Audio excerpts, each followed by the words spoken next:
So over the weekend here in Singapore, we have just completed all 9 Great Ball Leagues for Season 1 in the Pokemon TCG competitive scene. Wow, that was a mouthful. And to say that people are not happy is a huge understatement. So in this video, I'm going to talk about how I feel about how these Great Ball Leagues have been organized, and more importantly, how improvements can be made moving forward. Because there's no point in me ranting and complaining about problems without providing solutions, right? Disclaimer, this is not targeted at any shops because I believe that every shop that has been tasked to organize the Great Ball Leagues have tried their best to make sure that the players' experience will be a good one.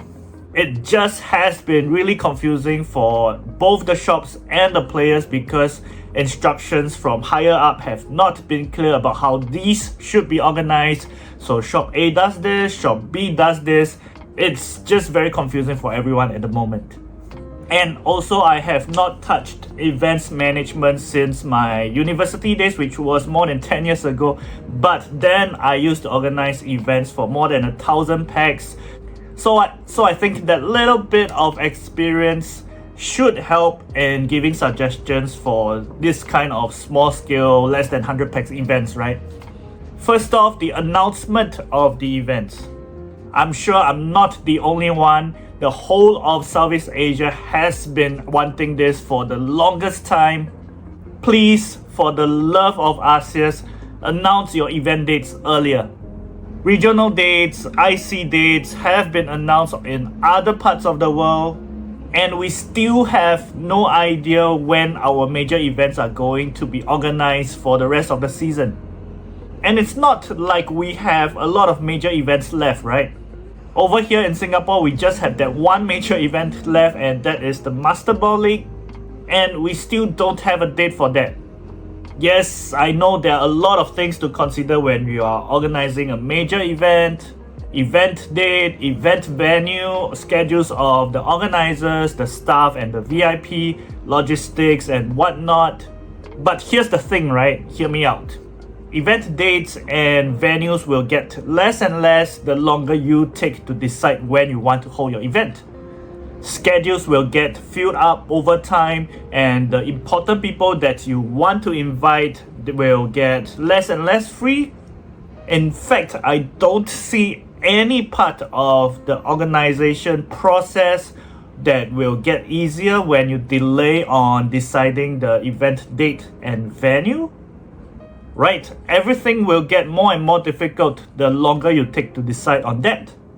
So please, can we have the event dates earlier so that the players can plan, the organizers can plan, the shops can plan, everyone's lives will be easier.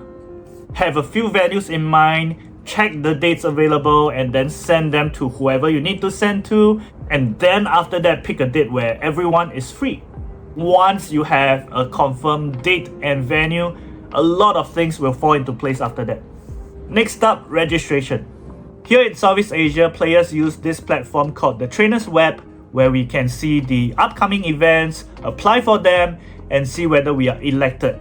So give credit where it's due. I think that the Trainer's Web is a really good platform for players to see what the upcoming events are. Registration is really smooth, and you even get a confirmation email of when the event you sign up for will be. But the election process, the less said about it, the better. So some background information. I would say we have about maybe 300-400 players in Singapore. I mean, based on the Premier Ball event that happened a few months back, I think around 500 players registered, but 400 players turned up. So if we take away the inactive players and the casual players who just want to have fun from time to time, so I would estimate over here in Singapore for every Great Ball League there will be about 200 to 300 applicants. So out of these 200 to 300 packs, only 32 players will get a slot in most shops in Singapore. These are randomized, so each player has about 10% chance of getting in. So it's very normal to be declined for multiple events that you apply for, like you can see here. In fact, after 9 Great Ball events, I think there are still quite a number of players who have not taken part in a single one of them. And here's my solution to this, right? Have more events. Now I know it's hard to have bigger events in Singapore because rental is not cheap, so most shops that host Great Ball Leagues can only accommodate 32 packs. So if we cannot have Great Ball Leagues with more people, we should be increasing the number of events. But here's the catch that I think will not be very popular amongst the players. I think we should limit the number of events that each player can apply for. Because there's no point in increasing the number of events when everyone is just going to apply for every event. Your chances of getting into each event doesn't increase because everyone is still applying to the same events, except now more people are going to drop out because they apply for event A and event B and they only can go for event B. So there's a lot more work to do and we don't want that. So maybe you have 8 events in one weekend, you limit the number of events each player can apply for to maybe 4 or 5. So this way players will be more particular about which shops they apply to, thus decreasing the number of applicants per event and increasing the odds of the applicants getting a slot. And another suggestion somewhat related to this is to limit the number of promo cards given. Here in Southeast Asia, players are given a promo card just for participating in a Great Ball League. I wish I could show you a picture of what it looked like over here, but I haven't taken part in any, so here's a picture. Now this is good and healthy for promoting the game because we do see a lot of new players coming in because of these promos. But this has created another problem whereby some people create multiple accounts to apply for multiple events and get multiple promos. They don't care about points, so it doesn't matter to them when the account A gets into shop A, account B gets into shop B, so on and so forth. To them, it's about getting as many promo cards as possible, so even if the points are scattered between all the different accounts, they don't care. So to solve the issue of promo farmers, I would suggest to limit the number of promo cards. So for example, if this shop is given 2 winners cards and 32 entry promos, instead of giving all 32 packs their entry promos, you make it a top 16 thing. And instead of giving the top 2 packs the winning promo, you give it to just the winner. I mean, the numbers can be changed, but that's not the point. The point is you reward the players that do well so that the promo farmers who don't play as much and don't train as much have a lower chance of getting the promo. They will at least have to train and play the game for a bit and try to get into the top 8 or top 16 to get a promo. Because right now we do see quite a few people just taking part in the event, lose the first round and then just leave the event with the promo card.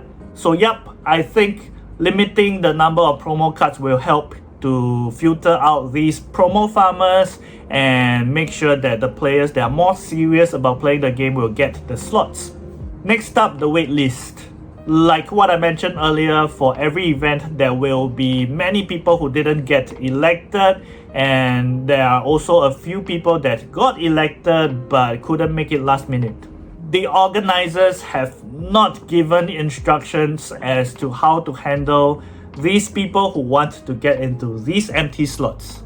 So for now, individual shops have been given the liberty to decide on how are they going to handle the situation.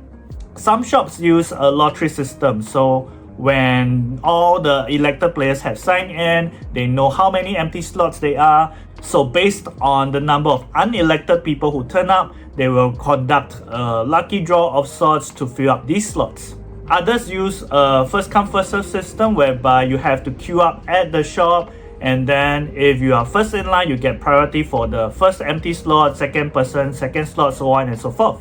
Personally, I feel that the lottery system is a lot better because number one, shops don't get a long queue of players outside the shop and disrupting their business. And two, it saves a lot of time because players don't have to spend their precious time to go and queue. They just have to appear by a certain time set by the shop to get into the lottery. So for example, there was one Great Ball League here in Singapore that said, oh, we want to do a first come first serve system. So that day I was free, I wasn't meeting any clients, so I brought my admin work over and queued up at the shop. I was first in line and thought, okay, this is the day that I finally get to play a Great Ball League, right? Yes. But halfway through, the shop changed it to a lottery system and yeah, I didn't get to play it. A little bit salty about that, but that's not the point, right? The point is shops are not given clear instructions as to how to handle this group of people. So it's very frustrating because we have to ask around like, okay, this shop is having a Great Ball League.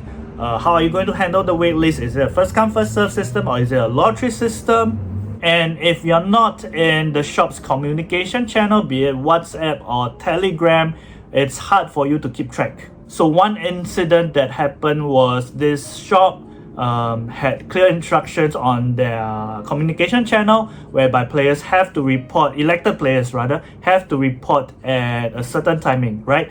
And a group of elected players didn't know because they were not in the communication channel, so they appeared half an hour before the event start date. They were still early according to the official start time. They were half an hour early thereabouts.